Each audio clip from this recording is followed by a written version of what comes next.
A light breeze in the morning sun, the rustling of leaves in the trees, dappled light flickering on the ground.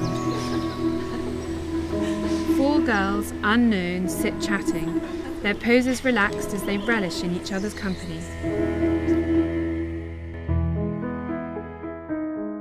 What's really exciting about Chatterboxes is that it hasn't been seen by the public in almost 130 years. It was last exhibited in Paris in 1889, and it's been in private collections ever since. It's a painting by Philip Wilson Steer, a British artist of landscapes, who we know studied in Paris in the 1880s, then returned to England, where he became celebrated for his beach scenes and seascapes.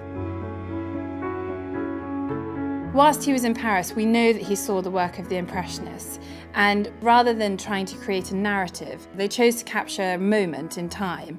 And that's really what Steer's doing here. Rather than trying to tell a story, he just wants to show this wonderful setting of these 4 girls sitting in glorious sunshine, just enjoying the outdoors.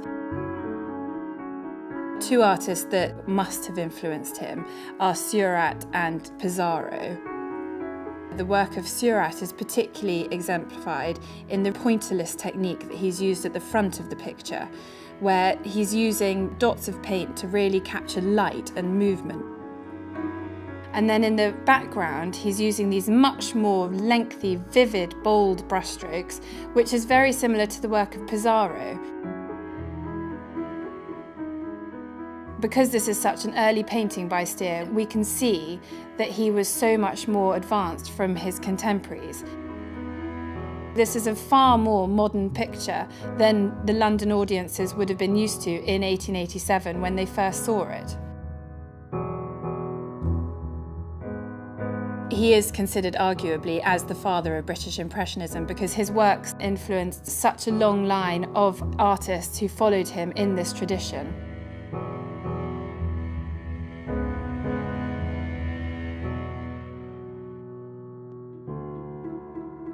Chatterboxes is a wonderful example of Steer's work. He's really created a sense of atmosphere.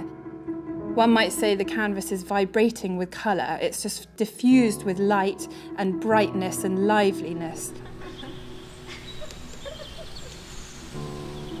It's just a really glorious work of art.